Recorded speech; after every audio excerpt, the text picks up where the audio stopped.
यहाँ बिहार में सरकार नाम की कोई चीज नहीं है।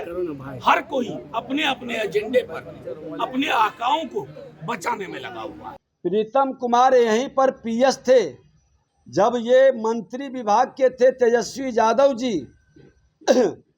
और इसीलिए वो मंत्री शब्द का वहाँ उपयोग करवा लिए। किस तरह की जुबान विजय सिन्हा जी बोल रहे हैं, जो खुद ही कबूल चुके हैं कि गेस्ट हाउस में उनके PS Pradeep Srivastava room book करा थे। प्रीतम जी ने फोन किया, कोशांक के ब्रैकेट में लिखा कि पत्र संख्या 440। आपसे बड़ी कृपा होगी वो पत्र लाके हमें दे दे। पत्र संख्या 440 कहाँ है वो पत्र भैया? हमारे रिकॉर्ड में तो नहीं। ये पत्र पैदा कौन कर रहा है? ये पत्र आ कहाँ से रहे हैं? एनटीए खत्म होना चाहिए। NTA national torture agency. अचानक नीच की इस पूरी धोखाधड़ी को एक गेस्ट हाउस की आधारहीन कहानी में क्यों तब्दील किया जा रहा है? एनटीए के करप्ट लोगों को बचाया जा रहा है, धर्मेंद्र प्रधान को बचाया जा रहा है और तमाम उन लोगों को बचाया जा रहा है जो एक जिले से आकर के पूरे देश की परीक्षा को स्कैम कर रहे हैं। नमस्कार, मैं प्रशांत और आप देख रहे हैं द HD न्यूज। देखिए, आज मैं आप सभी के सामने हाजिर हूं नीट पेपर लीक कांड की पूरी इनसाइड स्टोरी के साथ। किस प्रकार से पेपर लीक हुआ, किसने किससे किस प्रकार की डील की, सब कुछ बताने वाला हूं इस खबर में। ये भी बताऊंगा कि इस डील के बाद जो राजनीतिक माहौल है उसमें राजनीतिक बयानबाजियां क्या कुछ हो रही है। तो जुड़ के रहिएगा इस पूरे खबर में। आज पूरे डिटेल में मैं आपको बताने वाला हूं कि किस प्रकार से नीट का जो पेपर है वो लीक हुआ था और उसके बाद क्या कुछ जो है होता हुआ बिहार में दिख रहा है। फिर सबसे पहले शुरू करते हैं इस पेपर लीक कांड की जड़ से, जहां पर शुरुआत हुआ सब कुछ का। तो इसमें मैं बात करूंगा आज चारों आरोपियों के बारे में जिन्होंने कबूलनामा दिया है कि नीट का पेपर लीक हुआ था, सबूत भी दिए हैं नीट पेपर लीक को लेकर। तो सबसे पहले मैं बात करता हूं पहले अभियुक्त की। जो पहला अभियुक्त था उसका नाम सिकंदर यादवेंदु है। सिकंदर यादवेंदु की मुलाकात नीतीश कुमार से हुई थी दानापुर के नगर परिषद कार्यालय में। कुछ समय बाद सिकंदर यादवेंदु नीतीश कुमार को मिलवाता है अमित आनंद से। अमित आनंद से मिलवाकर दोस्ती करवाता है। धीरे धीरे तीनों की दोस्ती गाढ़ी होती है। दोस्ती गाढ़ी होने के बाद बातचीत का सिलसिला शुरू होता है, डीपली बातचीत होने लग जाती है।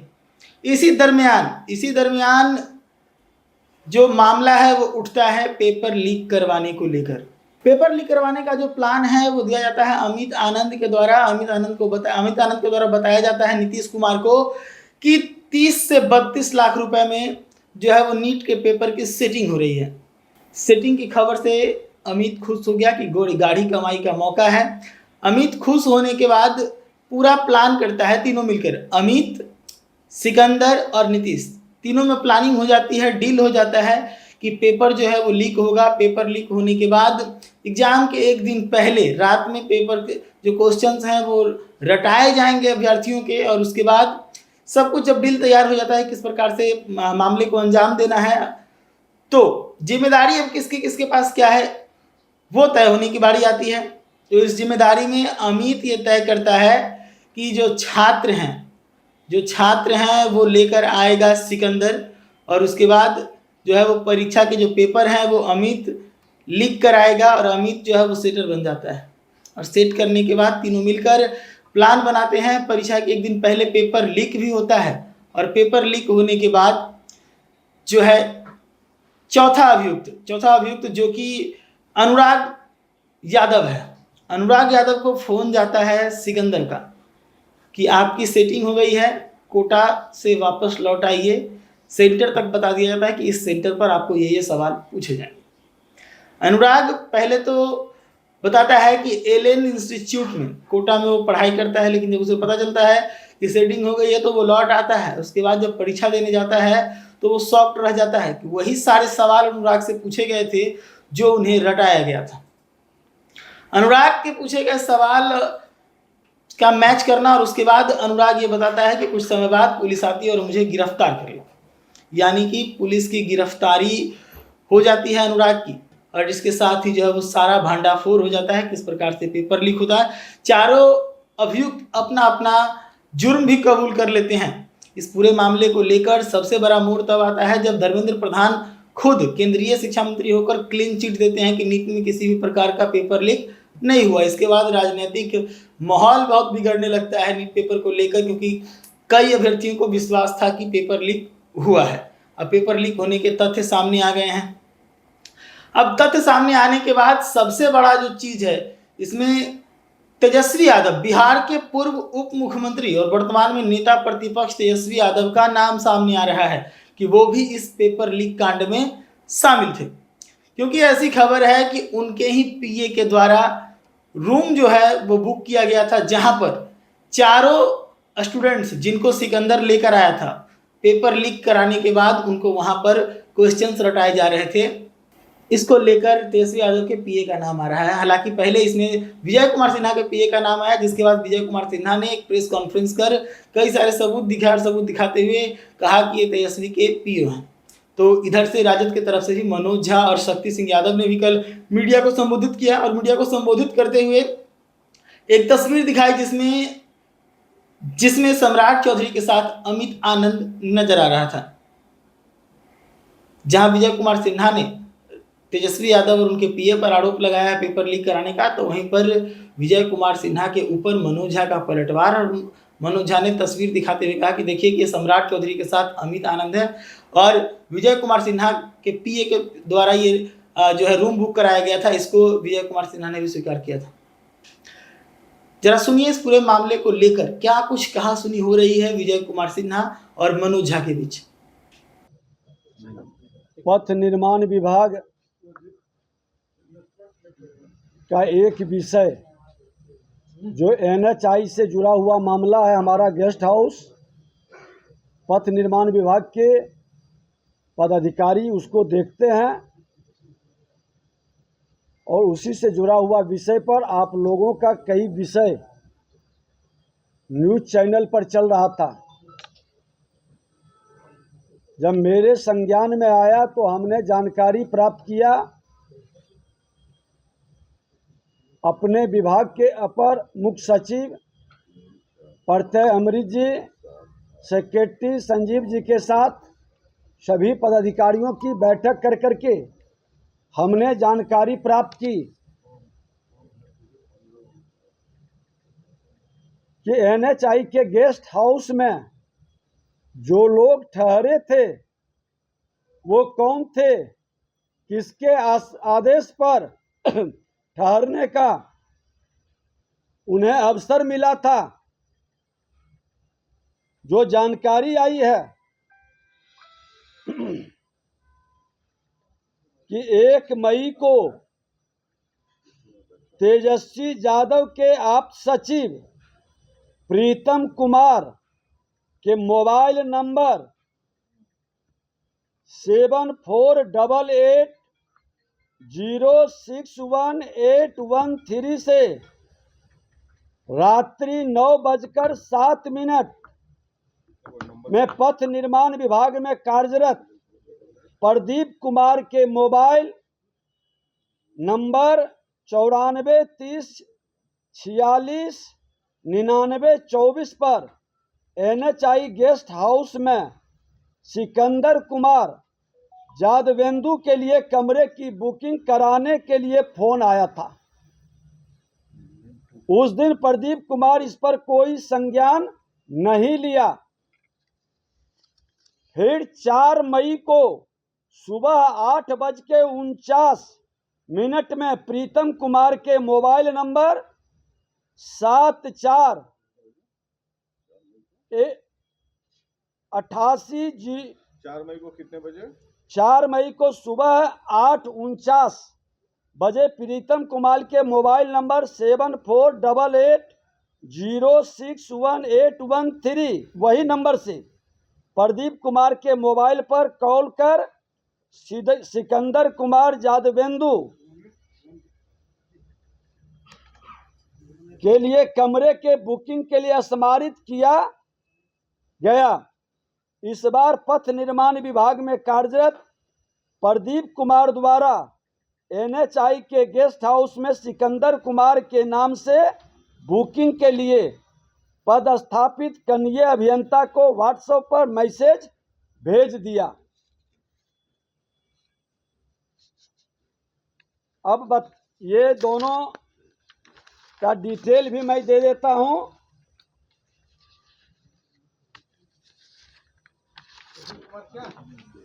ये यहाँ पर एग्जीक्यूटिव ऑफिसर्स हैं, ऑफिस एग्जीक्यूटिव हैं पूरा। ये अब ये फोन जो आया है ये है उनका कॉल का, जो कॉल आया है डिटेल।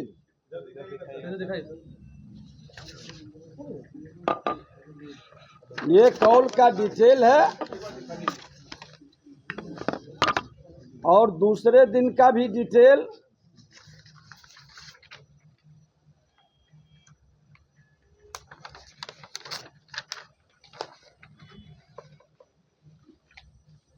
दोनों दिन का डिटेल है। ये डिटेल है उनका। पहला दिन आया है 1 मई को 21:07 9:07 पर। ये कॉल था, मैसेज नहीं था। कॉल किए हैं। दूसरा कॉल ये 4 मई को 3 बार किए हैं। 4 मई को सुबह 8:49 में किए ना? हाँ उसके बाद फिर किए हाँ 2 बार। 2 बार। व्हाट्सएप कॉल है सर, व्हाट्सएप कॉल। अब जो भी कॉल है ये कॉल किए हैं। लेकिन उसमें मंत्री शब्द लिखा हुआ है। ये मंत्री अभी सुन लीजिए, पूरी विषय को सुन लीजिए। मंत्री अब ये मैसेज मारा गया यहाँ से, वहाँ के जो कनीय अभियंता अभी एसडीओ हैं, प्रभार में हैं, इन दोनों ने लिख करके दिया है कि पहला दिन हमने इग्नोर किया। ये प्रीतम कुमार यहीं पर पीएस थे जब ये मंत्री विभाग के थे, तेजस्वी यादव जी, और इसीलिए वो मंत्री शब्द का वहाँ उपयोग करवा लिए। दोनों का पत्र है, दोनों ने लिख के दिया है कि ये पहला दिन हमने इग्नोर किया, दूसरा दिन फिर फोन 2-3 बार किए तो हमने उसको बोल दिया बुक करने के लिए। लेकिन मजे की बात है कि आवंटन लेटर नहीं निकला। मैं आप लोगों को कहना चाहता हूं, आप सबने सुना होगा कि मंत्री कोषांग, कौन से मंत्री का कोषांग रे भाई? पत्र संख्या 440। कहाँ है वो पत्र भैया? हमारे रिकॉर्ड में तो नहीं। ये पत्र पैदा कौन कर रहा है? ये पत्र आ कहाँ से रहे हैं? सिर्फ इसलिए नीट में जो बड़े बड़े लोग हैं, किंगपिन हैं, एक जिले के लोग हैं, पूरे देश में वो नेटवर्क है, और उस नेटवर्क को बचाने के लिए आप झूठी कहानियां कर रहे हो। किस तरह की जुबान विजय सिन्हा जी बोल रहे हैं, जो खुद ही कबूल चुका है कि गेस्ट हाउस में उनके PS Pradeep Srivastava room book करा के जिस व्यक्ति आज में हिंदू का उसके बारे में सुन लीजिए कुछ तथ्यात्मक चीजें। 2020-21 में 28 जून को जल संसाधन विभाग संजय झा मंत्री जी से तारकिशोर प्रसाद नगर विकास में इनका पदस्थापन होता है, वहां सेवा देते हैं। और 30 जून 22 को उनको दानापुर और पटना पश्चिम का प्रभार सौंपा गया। मंत्री कौन थे? तारकिशोर प्रसाद जी। मैं ये कहना चाह रहा हूँ कि पूरी कहानी जो चलाई गई, जिसमें एक सरकारी मुलाजिम को बदनाम करने की साजिश की गई। क्यों? कि बड़े चेहरों को बचाना है, जो निट में अपराधी हैं, जिन्होंने ये षड्यंत्र रचा है, उनको बचाना है। धर्मेंद्र, मैं तो आपसे कहना चाहता हूं, आप सब समझदार हैं, अगर इतना बड़ा घपला हुआ जो विजय सिन्हा जी कह रहे हैं तो धर्मेंद्र प्रधान को इस्तीफा दे देना चाहिए। वो तो कह रहे थे कि कुछ हुआ ही नहीं। ये तो सीधे तौर पर धर्मेंद्र प्रधान जी ही क्यों, मैंने प्रधानमंत्री जी की जुबान से एक शब्द नहीं सुना। एग्जाम वॉरियर किताब लिखते हैं, एक्चुअली उनकी पूरी सरकार स्कैम की सरकार है, वो लीकेज वॉरियर है। कहाँ लीक हो, कहाँ लीकेज हो, उसमें तो लब्बो लुबाब ये है कि आपके समक्ष आप मीडिया के साथी भी ये ध्यान रखो, ये 25 लाख बच्चों के इसको एक गेस्ट हाउस की छुट्टी कहानी में मत आइए, क्योंकि 25 लाख बच्चों की आह लगी, 25 लाख बहुत गंदा लगी, तो सिर्फ शिक्षा मंत्री को आह नहीं लगी जो इस गुनाह में शरीक हैं, पर्दादारी कर रहे हैं।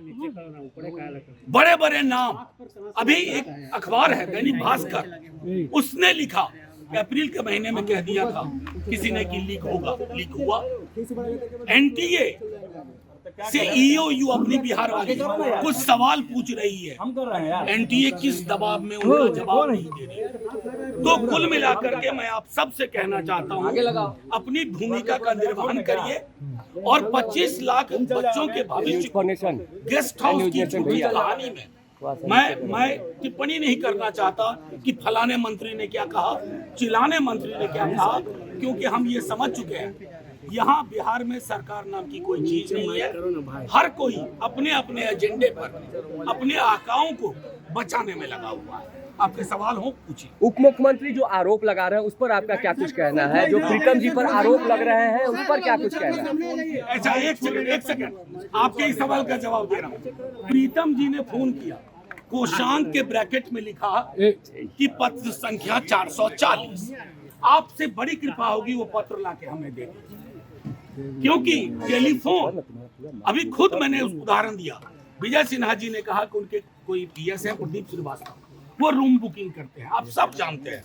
मीडिया के कई साथी मंत्रियों को कहते हैं कि एक दिन के लिए रूम बुक करवा दो, और ये जो कहानी चलाई जा रही है ना, उस व्यक्ति का, हमारे सरकारी मुलाजिम जो तेजस्वी जी के पीएस है, उनका रिश्तेदार है, ये सरासर झूठ है, सरासर पाखंड है, और पाखंड और झूठ के हिस्सेदार आप लोग ना बनिए। परीक्षा रद्द होनी चाहिए सर, ये तो लगातार हमारी मांग है जी, पूरी परीक्षा रद्द होनी चाहिए। सिर्फ 25 लाख युवा नहीं है, उनका परिवार है, और आने वाले वर्षों के जो 25 लाख उनका भरोसा प्रधानमंत्री जी और धर्मेंद्र प्रधान के इस सिस्टम से उठ गया। दूसरी महत्वपूर्ण चीज, एनटीए खत्म होना चाहिए। NTA national torture agency. Sir ये सवाल है कि जो यादवेंद्र हैं उनका नाम अब लालू यादव से भी जोड़ा गया। विजय सिन्हा ने कहा कि जब लालू यादव रांची में थे जेल में तब कई बार मिला करते थे। नीरव मोदी नरेंद्र मोदी के भाई हैं, कोई जवाब है इस प्रश्न का? मैं बोल रहा हूँ नीरव मोदी नरेंद्र मोदी के भाई हैं, इसलिए उनको बचा रहे हैं। मतलब एक आधार होना चाहिए, और आप लोगों से आग्रह है, विश्लेषण खुद करिए, थोड़ा देखिए कि अचानक नीच के इस पूरी धोखाधड़ी को एक गेस्ट हाउस की आधारहीन कहानी में क्यों तब्दील किया जा रहा है। एनटीए के करप्ट लोगों को बचाया जा रहा है, धर्मेंद्र प्रधान को बचाया जा रहा है, और तमाम उन लोगों को बचाया जा रहा है जो एक जिले से आकर के पूरे देश की परीक्षा को स्कैम कर रहे हैं। तो सुना आपने किस प्रकार से नीट का पेपर लीक हुआ, और उसके बाद किस प्रकार से बयानबाजियों का दौर शामिल है। बिहार के पूर्व मुख्यमंत्री का नाम इसमें शामिल होने लगा है, तो एक बड़ा सवाल खड़ा होने लगा है। फिर से विपक्ष को हमला करने का मौका मिला है कि जिस लालू परिवार के ऊपर करप्शन के आरोप लगते रहते हैं, उनके ऊपर एक और करप्शन का आरोप लगा। हालांकि इस मामले की तथ्य की जांच लगातार जारी है। आने वाले वक्त में सब कुछ साफ हो जाएगा कि तेजस्वी यादव का इसमें हाथ था या नहीं था तो कितना था।